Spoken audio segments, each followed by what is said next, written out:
Un contador que ya sale de la universidad, incluso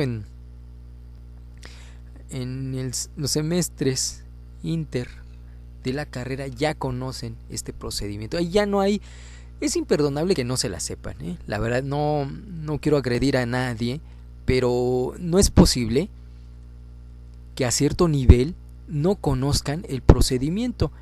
Lo único que quiero ahorita es darle lógica.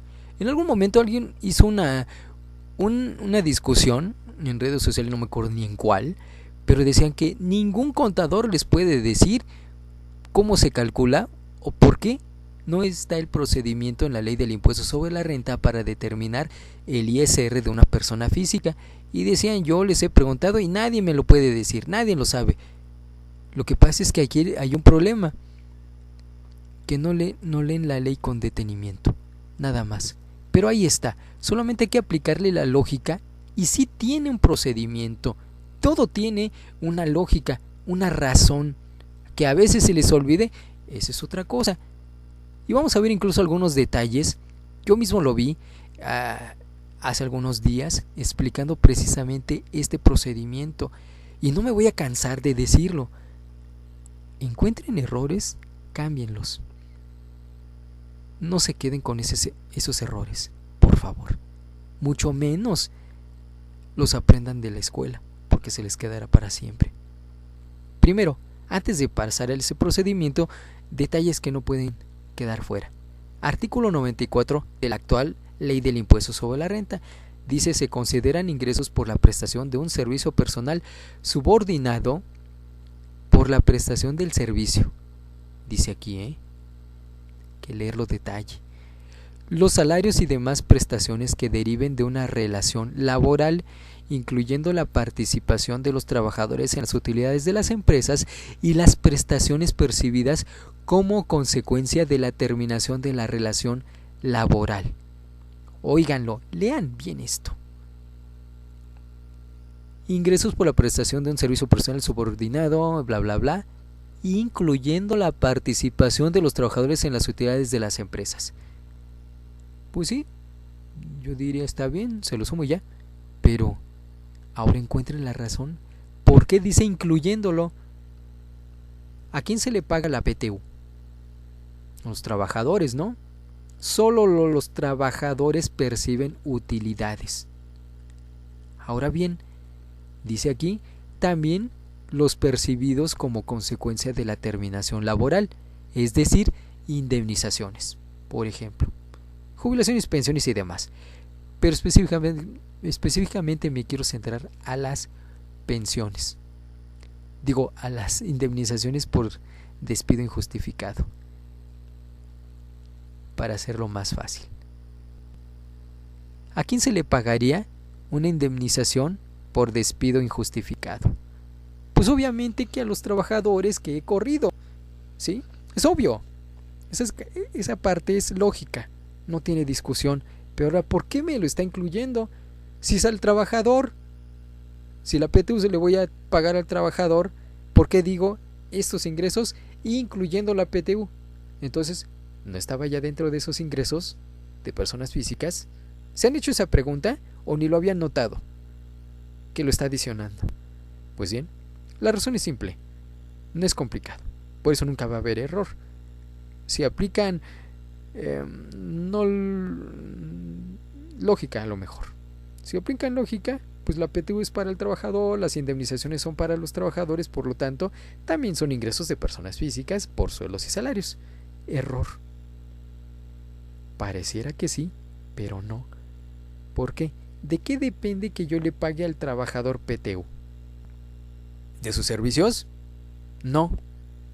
Sus servicios ya se los pagué vía salario, vía prestaciones. La PTU no se la calculó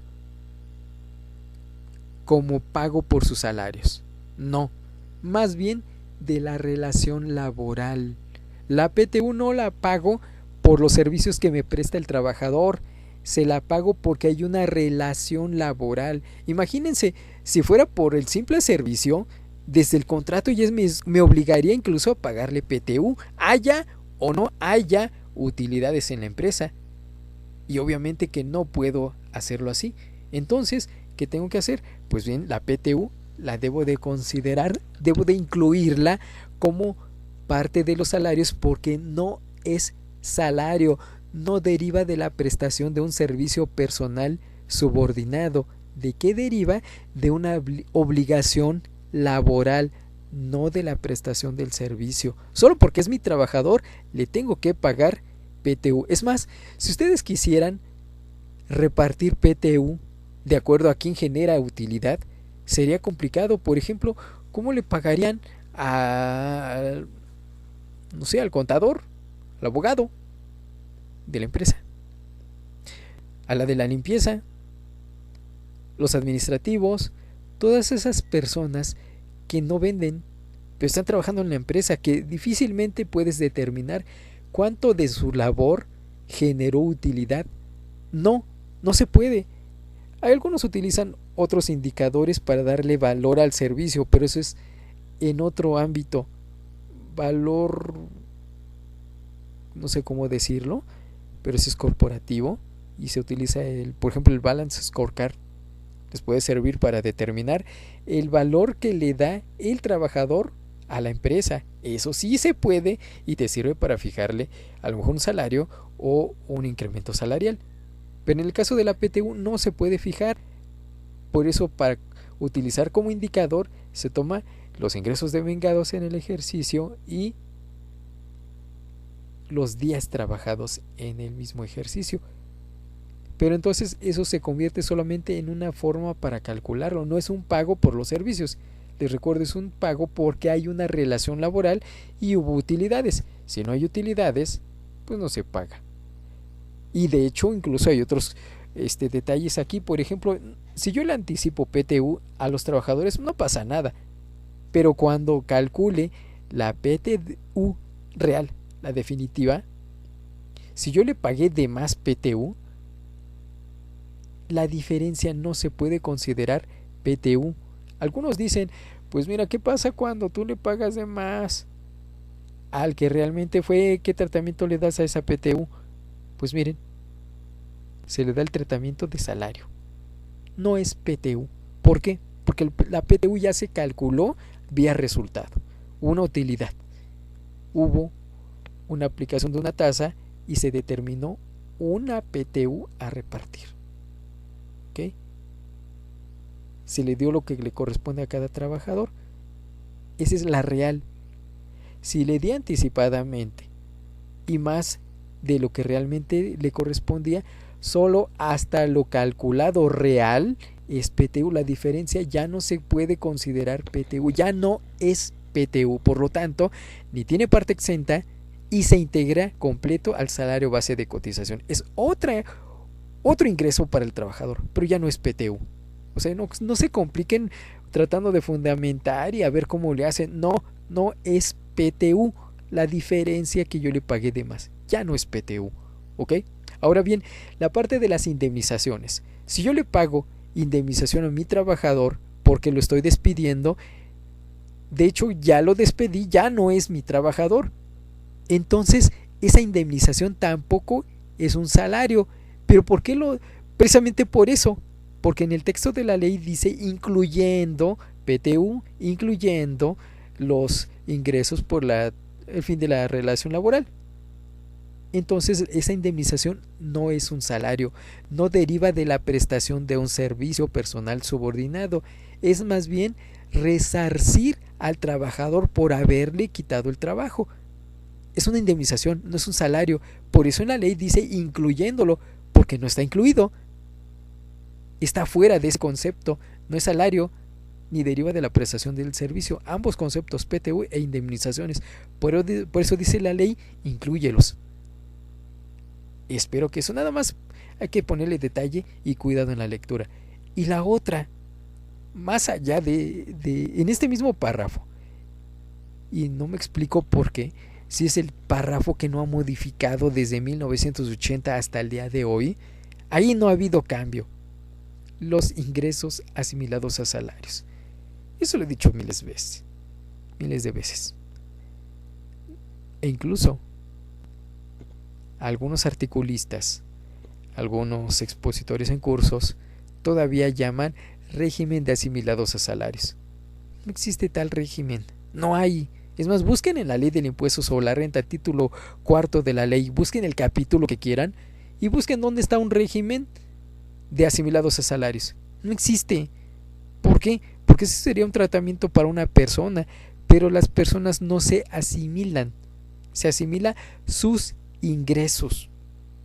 Este mal entendimiento es lo que nos hace errar, dar planeaciones fiscales mal hechas, supuestas planeaciones, pseudo planeaciones. Por eso ahí vienen los errores, que incluso ahorita con el outsourcing y todo este relajo, tienen el problema de que se brincaron la ley federal del trabajo, se brincaron la Constitución por darle fuerza a otra ley fiscal que va por debajo de la ley laboral cuando se trata de definir la relación laboral. Hay un error y lo tienen que corregir. Sí, bueno, ya platicaremos de estas planeaciones fiscales, los errores garrafales que ha habido y no se dan cuenta hasta tiempo después. Cuando ya viene la autoridad, revisa y les echa para abajo toda su supuesta. A ver, la 96 de la ley del impuesto sobre la renta. ¿Qué nos dice este artículo 90? Voy a referir a sus ingresos. ¿Y para qué? Para calcularle el impuesto. No inventen cosas, no utilicen la creatividad más que su inteligencia o su razonamiento. Dice, para los efectos de este impuesto. Se asimilan a estos ingresos,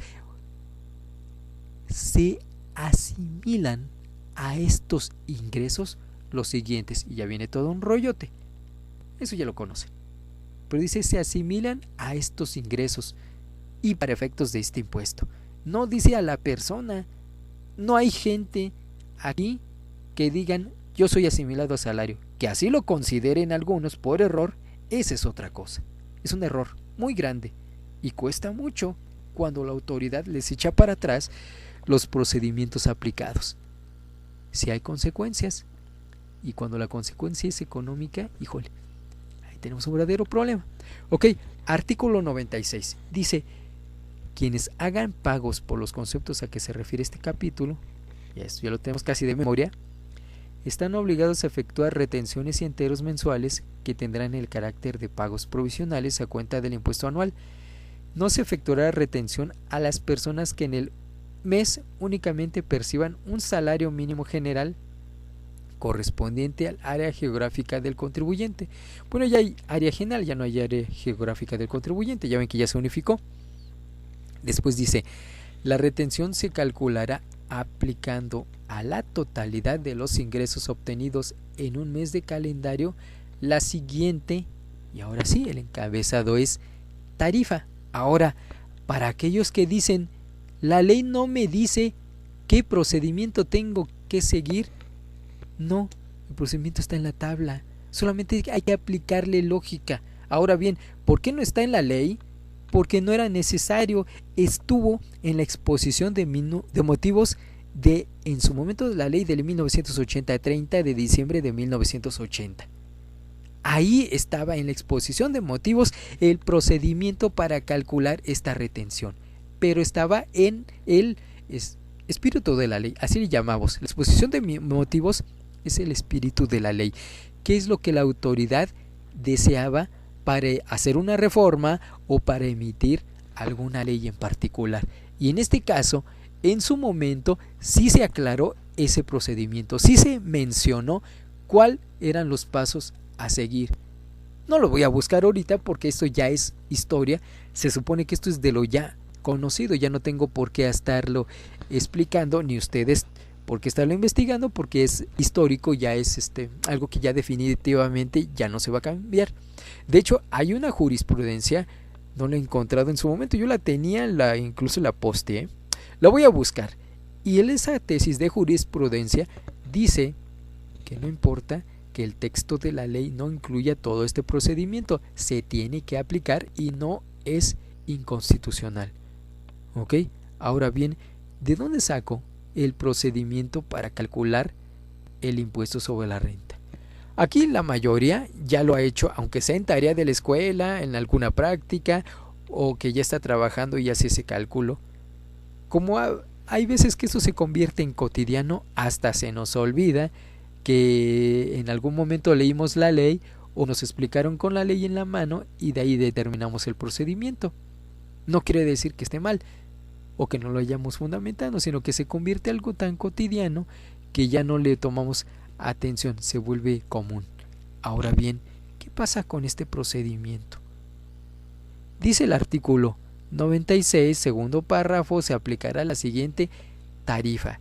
Y la tarifa dice límite inferior, límite superior, cuota fija más % para aplicarse sobre el excedente del límite inferior. Aquí, este último párrafo nos da el principio del cálculo. Primero, entre los articulados de la ley, yo ya sé cuáles son mis ingresos acumulables, mis exenciones y demás. La diferencia me va a dar mi base gravable. ¿Ok? Antes de llegar a esta parte hay otro. Aquí decía, lo acabamos de leer, que no se calculará el impuesto para quienes ganen solamente un salario mínimo y también serán exentos los ingresos que perciba basados en ese salario mínimo. En su momento, hace también a muchos años, había una parte que estaba liberada del impuesto. De hecho, todavía la hay y ahorita lo vamos a ver. Eran 3 salarios mínimos libres de impuestos, pero no estaban en el procedimiento de la ley. En el artículo de la ley, el 80 anterior, no decía a tus ingresos réstale un salario mínimo multiplicado por 3 y elevado al mes. No. Esto estaba ya en el procedimiento, es decir, las tarifas, la tarifa del 80 ya tenía entre el límite inferior y límite inferior el cálculo de tal forma que esos primeros 3 salarios mínimos no pagaran impuesto. Es decir, ya estaba en el cálculo considerado, no teníamos que disminuir esos 3 salarios mínimos. Hizo una pregunta a alguien también en redes sociales y le llovió, porque todos lo criticaron. Pues sí, ya no está en ley, pero tenía razón en cierta forma, porque hay una parte que no se paga impuesto. Ahorita lo vemos en el cálculo. Primero, dice aquí % para aplicarse sobre el excedente del límite inferior. Si le ponemos lógica, nuestra base gravable del mes, para que determinamos un excedente, pues tenemos que confrontarlo con algo, ¿no? Y dice aquí, aplicarse sobre el excedente del límite inferior, es decir, mi cantidad, mi base gravable, tiene que tener una parte que exceda al límite inferior. ¿Cómo determino un excedente? Pues con una simple resta. Entonces, si es sobre el excedente del límite inferior, ahí está la explicación de que yo me tenga que ubicar entre un límite inferior y un límite superior. Y para determinar el excedente, obviamente por lógica lo tengo que hacer mediante una resta. Entonces, aquí ya está el procedimiento de ubicarme entre el límite inferior, límite superior y restarle el límite inferior, y ahí me da el excedente. Sí, ese es el excedente. Ahora, a ese excedente dice, aquí este último párrafo de la tarifa, % para aplicarse sobre el excedente del límite inferior. Es decir, lo que calculé de excedente, le voy a aplicar ese porcentaje. ¿Sí? Esto no es... Bueno, si es complicado, ¿por qué no me dice el procedimiento? Tengo que ponerle un poco de lógica a la tarifa, y ahí me da el procedimiento. Ahorita ya lo encontramos. % para aplicarse sobre el excedente del límite inferior. Primero, tengo que determinar un excedente. ¿Sobre qué? Sobre el límite inferior, es decir, la parte que el ingreso gravado exceda al límite inferior, y no hay otra manera de hacerlo que a la base gravable restarle el límite inferior y lo que me quede es mi excedente. Y siempre va a haber un excedente porque siempre me tendré que ubicar entre el límite inferior y límite superior. Ahí no hay problema. Ahí ya no puede haber un límite inferior menor que la base gravable, es imposible. Ahí está nuestro primer paso. Me ubico entre el límite inferior y el límite superior, y la diferencia, restándole el límite inferior, me va a dar el excedente. Y luego aquí dice % para aplicarse, es decir, a lo que me dé le aplico esta columna de acuerdo al renglón donde me ubiqué. Y lo que me va a dar se va a llamar impuesto marginal. No está aquí en la tarifa, pero sí estuvo en el procedimiento que explicaba la exposición de motivos cuando se emitió esta tarifa. Es lo único que necesitamos. Incluso no lo necesitamos, ¿para qué? ¿Para qué le voy a nombrar algo que todavía no me es útil? Se nombraba en su momento cuando estaba el 80A y el 80B viejo. Ahí estaba impuesto marginal y cálculo del impuesto marginal. Pero en su momento, ahorita ni lo necesitamos. ¿Por qué? Porque ya no lo ocupamos. Hacemos un procedimiento completo. ¿Qué es esto? Aquí hay una cuota fija. Aquí yo lo único que le haría para adecuar la cuota fija, o más bien todo este procedimiento de cálculo, es transferir la tercera columna, que es cuota fija, al final. ¿Para qué? Para que no hubiera confusión con la gente. Primero, y ahí te vas por lógica con un procedimiento, primero, lo que ya sabes, te ubicas entre el límite inferior y superior, restas límite inferior, te da el excedente, lo multiplicas. Ahora sí, ese sería mi tercer columna, donde esté el porcentaje aplicable, y me va a dar el impuesto marginal. Y ahora sí, la última columna, que sería cuota fija, se la sumaría de acuerdo al renglón, y ahora sí, ya tendría mi impuesto calculado del mes.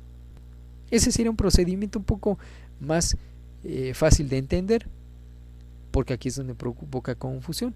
¿Quién me dice que la cuota fija se la tengo que sumar? Pues obviamente, si es fija y es cuota, es lo lógico, lo que me dé esto se lo tengo que adicionar. ¿Y cómo? A través de una suma. Y eso ya me da mi impuesto del mes, o en su momento el del ejercicio. Ese es el procedimiento para determinar el Ya vimos impuesto. el procedimiento del artículo 96 para determinar el impuesto. Ahora bien, viene algo que es el último cambio, como les mencionaba, en el tratamiento del impuesto sobre la renta, que es el subsidio para el empleo. Este subsidio para el empleo englobó, como les mencionaba, al crédito al salario y la proporción de subsidio acreditable. Para simplificar el procedimiento, el único detalle es que lo quitaron de la ley, lo metieron en algo adicional, artículo 10 de la reforma. En su momento ya dicen que es para que en su momento se pueda eliminar. Bueno, no creo. Hay una costumbre de aplicar este beneficio al trabajador. Dice aquí, del subsidio para el empleo, artículo 10. Se otorga el subsidio para el empleo en los términos siguientes. Fracción 1.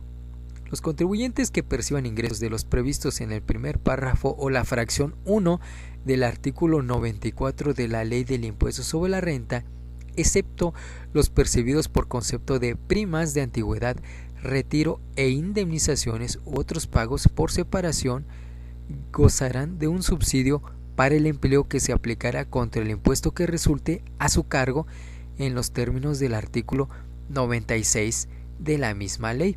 Es decir, el impuesto que me causó el ingreso en términos del artículo 96 aplicando la tarifa, le voy a restar el subsidio para el empleo que resulte de esta tarifa. El subsidio para el empleo se calculará aplicando a los ingresos que sirvan de base para calcular el impuesto sobre la renta que correspondan al mes de calendario de que se trate la siguiente tabla. Subsidio para el empleo mensual, y ahora sí, límite inferior, límite superior, y dice el último columna, subsidio para el empleo. Aquí, yo creo que esa no tiene ninguna complicación, es sencillísima, nada más a lo que me dio de la base gravable, lo ubico otra vez entre límite inferior y superior, y lo que me dé en la tercera columna es el subsidio para el empleo aplicable. Yo creo que aquí esto es sencillísimo. Ahora en unos segundos más vamos a ver cálculos en base a esta tarifa y vamos a ver qué pasa con mis primeros ingresos, hasta qué monto de ingresos comienzo a determinar impuestos. Fíjense, dice se aplica a los trabajadores, a los ingresos que determinen en el primer párrafo del artículo 94 o fracción 1, que es, primero, todos los que tienen el 94 son trabajadores del sector privado y son considerados trabajadores. Y la fracción 1 que habla de los ingresos asimilados está incluyendo a los servidores públicos. ¿Por qué? También tiene una razón. ¿Por qué los servidores públicos, trabajadores de la federación, del gobierno local o del que sea, dice aquí que se asimilan a salarios? Si de por sí son trabajadores, ¿no? Sí, tienen una relación laboral, pero con el Estado. Yo, como ya ven que a veces como nos gusta ponerle nombres a las cosas, si los trabajadores, de acuerdo a la Ley Federal del Trabajo, prestan un servicio personal subordinado, en el caso de los trabajadores reglamentados por la Ley Federal de los Trabajadores al servicio del Estado, prestarían un servicio personal público. ¿Ok? Esa sería la pequeña diferencia, pero al final de cuentas es casi lo mismo. Y los está incluyendo aquí ¿para qué? Para que en términos de la ley del impuesto sobre la renta, que no puede hacer distinciones entre el trabajador del Estado y un trabajador del sector privado, dice a estos inclúyelos. Entonces, como no son trabajadores, en teoría, no me quiero meter aquí a detalle con la cuestión laboral, no les aplicaría a quienes son trabajadores el subsidio para el empleo, pero por eso dice esta parte de subsidio para el empleo que también se les incluye. A esos también se les otorgará. Tiene que ser explícito, tiene que ser enfático y textual para que sea aplicable. No es por lógica. La lógica se aplica después. Después de leer la ley, ahora sí entendemos y aplicamos los razonamientos. Ahora si vamos a unos cálculos, por ejemplo, ¿hasta qué monto yo tengo un impuesto? Fíjense, a un trabajador que gana el salario mínimo, un salario actual mínimo de 73.04 por 30, me da 2.191.20. Ese es mi ingreso del trabajador. Le aplico la tarifa del artículo 96. Ahora sí, me ubico entre límite inferior y límite superior, y sería el segundo renglón, 496.08 entre esta cantidad y 4.210.41. Entonces a 2.191.20 le resto 496.08, me da el excedente que me dice la columna 4 de la tarifa, que me va a dar 1.695.12. Una simple resta. Y ahora sí, en esa columna me dice qué porcentaje debo de aplicar, que es 6.40%. Si yo quiero le pongo nombre, si no, no me lo pide la ley, que es el impuesto marginal.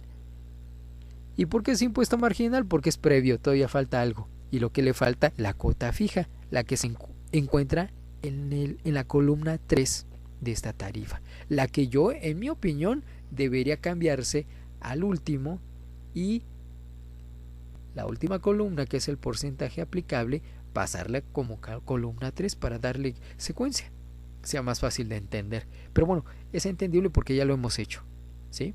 Ahora sigue esto. Ya me da el impuesto marginal de 108.49 y le voy a sumar ahora sí la cuota fija de 9.52 y me va a dar un impuesto de 118.01.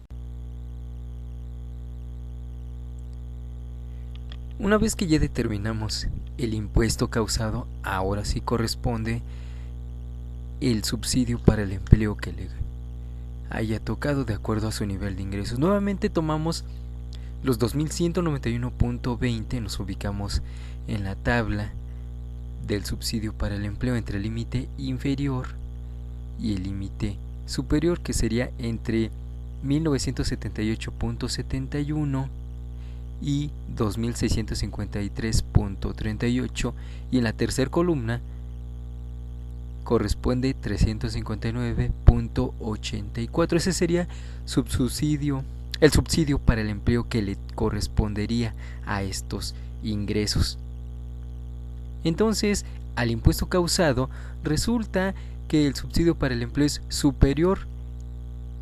Por lo tanto, a este trabajador de un salario mínimo no habría que retenerle, por el contrario, se tendría que entregar un subsidio de 241.83. Ese tendría un beneficio para él. Ahora bien, vamos a hacer otro cálculo, pero ahora con un nivel de 2 salarios mínimos, es decir, 73.04 por 2 por 30 nos va a dar una cantidad de 4.382.40. También nos ubicamos entre el límite inferior y el límite superior, que serían 4.210.42 y 7.399.42. Entonces el límite inferior son los 4.210.42, se los restamos a la base gravable y nos da un excedente de 171.98. En este mismo renglón determinamos un porcentaje sobre el excedente de 10.88. Entonces al excedente de 171.98 lo multiplicamos por el porcentaje sobre el excedente, que son 10.88%, nos va a dar un impuesto marginal de 18.71. Y sobre ese mismo renglón de la tarifa del artículo 96 tenemos una cuota fija de 247.23, y esto sumado a los 18.71 nos da un impuesto causado de 265.94. Ahora aplicamos la tabla del subsidio para el empleo. Nuevamente nos ubicamos entre el límite inferior, que sería 3.537.88, y 4.446.15. Esos son los límites inferior y superior, y en ese renglón tiene un subsidio para el empleo de 298.44, y aunque es pequeño, tiene todavía un subsidio para entregar. Teníamos calculados 265.94 pesos de impuesto, le restamos el subsidio para el empleo de 298.44, y también a este trabajador hay que entregarle un subsidio de 32.50. Según tabla, le correspondió 298.44, ese subsidio que le correspondió, pero tiene solamente entregados, porque son distintos, el subsidio entregados son de 32.50. Para este trabajador de 2 salarios mínimos elevados al mes, entonces también tendría, aunque muy poco, pero todavía tendría un subsidio para el empleo. Ahora voy a hacer otro cálculo, y fíjense lo que pasa aquí.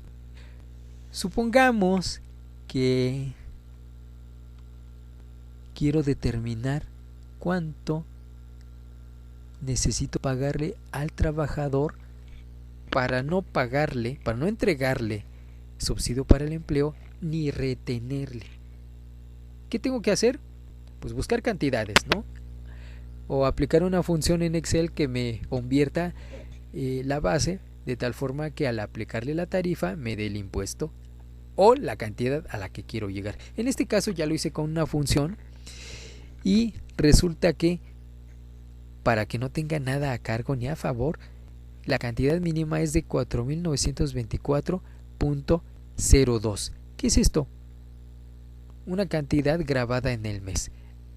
Me ubico entre el límite inferior y superior, que es 4.210.42, y la diferencia, que es el excedente, me va a dar 713.6. Lo multiplico por el porcentaje sobre el excedente de 10.88 y me da 77.64. A esos 77.64 le sumo la cuota fija de 247.23 y me va a dar un impuesto causado de 324.87. Ahora me voy a la tarifa del artículo décimo. ¿Será décimo? Lo recuerdo. Décimo, sí, donde incluye al subsidio para el empleo, y me dice que, ubicándome, resulta que tengo un subsidio para el empleo de 324.87. Entonces, esos 324.87 de subsidio para el empleo se los aplico al impuesto causado, que también son de 324.87, y al final tengo un impuesto de cero, es decir, no tengo que entregarle subsidio para el empleo y tampoco le tengo que retener cantidad alguna. Hasta aquí es el cero, donde no tengo que retener ni entregarle. A partir de esta cantidad empieza el impuesto a retener al trabajador. Por ejemplo, supongamos que yo tengo ahora uno que gana 3 salarios mínimos, es decir, 73.04 por 3 por 30 me va a dar 6.573.6, menos límite inferior 4.210.42 me da 2.363.18. Por el porcentaje sobre el límite inferior de 10.88 me da un impuesto de 257.11, más cuota fija 247.23 me da un impuesto total de 504.34. En la tarifa que contiene el subsidio para el empleo, resulta que al trabajador le corresponden 253.54. Entonces, el impuesto de 504.34 menos 253.54 me da un impuesto a retener a cargo del trabajador de 250.8. Y aquí ya todo lo que sigue son impuestos a retener. Ya las cantidades que se incrementen causan impuesto. Ya tienen cantidad a pagar. La cantidad exacta para que en el mes no le tenga que retener nada al trabajador y tampoco tener que entregarle subsidio para el empleo son 4.924.02 el ingreso del mes. Y con esto ni le retengo ni le pago. Queda en cero completamente para efectos del impuesto sobre la renta. Ok, pues este es el procedimiento del artículo 96. Y como ven, solamente fue aplicar, leer bien los conceptos que vienen en la tarifa y ahí está el procedimiento. No te lo dice textual, pero sí está por lógica contenida en esa tarifa que sí está textualmente en la ley. Ok, yo creo que esto no es ningún problema. Pero ahora, ¿qué pasa?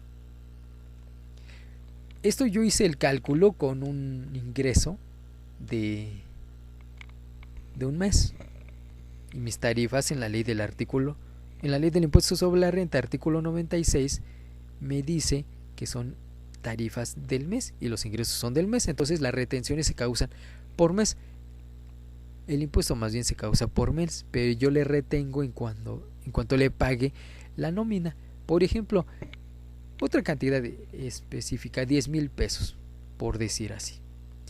La someto a la tarifa entre límite inferior y superior y me va a dar 1.037.16. Ese sería mi impuesto del mes, aplicando directo la tarifa. Ahora bien, ¿qué pasa en el cálculo de la quincena? Si yo me voy a calcular el impuesto porque yo le pago quincenalmente, tengo que hacer un procedimiento. No me sirve la tarifa del artículo 96. O sí, lo que puede ser es esto. Ya el impuesto, lo que me dio, lo divido entre 2. Ya sería mi impuesto a retener. Pero lo correcto sería aplicarle la tarifa que le corresponde. ¿Cuál es la tarifa que le corresponde? Pues la del artículo 96, pero tiene que convertirse al periodo. Por ejemplo, para la tarifa quincenal la ley sí me dice que tengo que dividir ambas filas, ambas columnas, límite inferior y límite superior, entre 30.4 y multiplicarlo por el número de días que contiene el periodo de pago. Si por ejemplo yo aplico el reglamento para calcular una retención a un trabajador, la tarifa quincenal la haría así: el límite inferior lo divido entre 30.4 y lo multiplico por 15, y así me va a dar el límite inferior para el artículo 96, pero de forma quincenal. Aquí por ejemplo el límite inferior, voy a buscarlo, límite inferior del artículo 96 es 496.08. Lo divido entre 30.4 y me da 16.32. Ahora ese es el límite inferior. Límite superior, 4210.41 entre 30 por 4 me da 138.5. ¿Ok? Entonces mi primer renglón sería siempre voy a partir desde el punto 0,1. Entonces 496.32 entre 30.4 me va a dar 16.32. Igual, siguiente fila sería 16.33.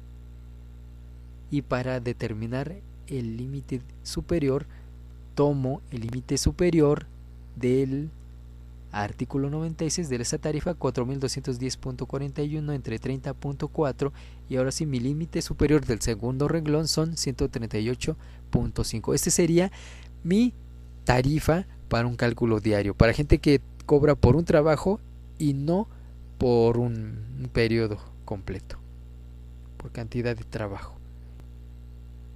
Ahora bien, ese sería dividido entre 30.4. Si lo multiplicara a cada uno de sus columnas, inferior, superior y cuota fija, excepto el porcentaje, porque el porcentaje, precisamente porque es porcentaje, ya por sí solo es proporción, multiplico estas mismas columnas, límite inferior y límite superior, por 15, y ahora sí, mi límite inferior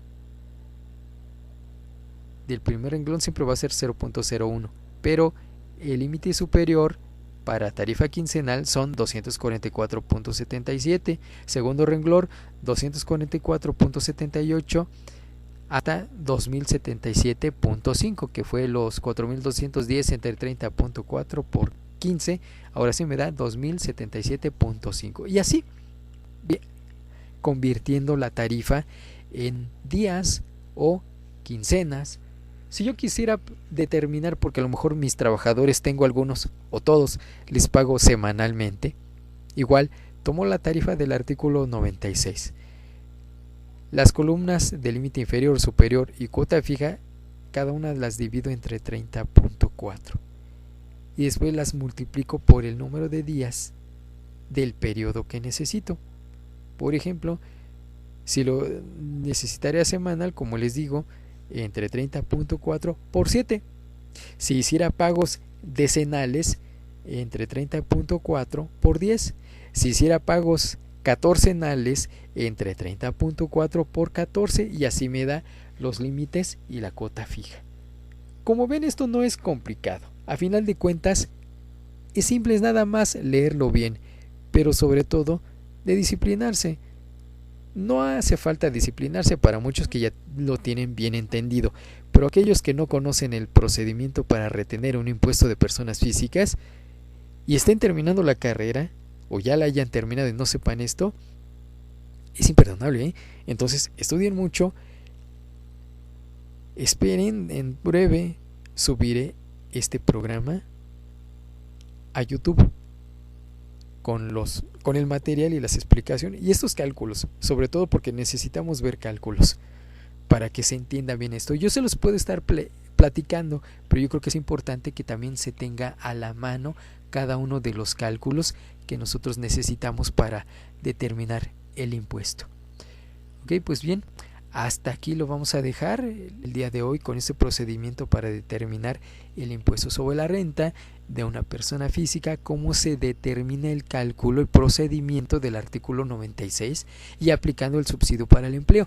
Ahora sí, la siguiente sesión lo que vamos a hacer es revisar qué pasa si ya le hice un entero al SAT, pero a mis trabajadores también les tengo que determinar la retención. ¿Qué pasa, por ejemplo, si, como los ejemplos que vimos, si tengo más subsidio que impuesto y le entregué al trabajador? ¿Qué pasa en la anual? Ahora bien, ¿qué tal si el monto de mis ingresos sí me determina un impuesto, pero con todo y eso el subsidio para el empleo no es suficiente y todavía tengo cantidad a cargo? Pues eso lo vamos a ver la siguiente sesión. ¿Qué pasa con el subsidio para el empleo en la declaración anual? El tratamiento para el subsidio que le correspondió al trabajador, como viene en la declaración, y el subsidio que le haya entregado. ¿Qué tengo que hacer con esos conceptos? Pues bien, espero que hasta estos minutos este procedimiento haya quedado claro. Ya la mayoría lo conoce, lo entiende y todo, pero sí era importante ver en qué el texto de la ley me considera el procedimiento, en qué parte me dice haz esto, réstale, súmale y lo que quieras, porque no me lo dice con palabras, pero el procedimiento está en la propia tarifa. Ok, pues bien, nos escuchamos el próximo viernes y por el momento me despido de ustedes. Espero nos escuchemos y continuaremos con el final de esta parte de retenciones a personas físicas.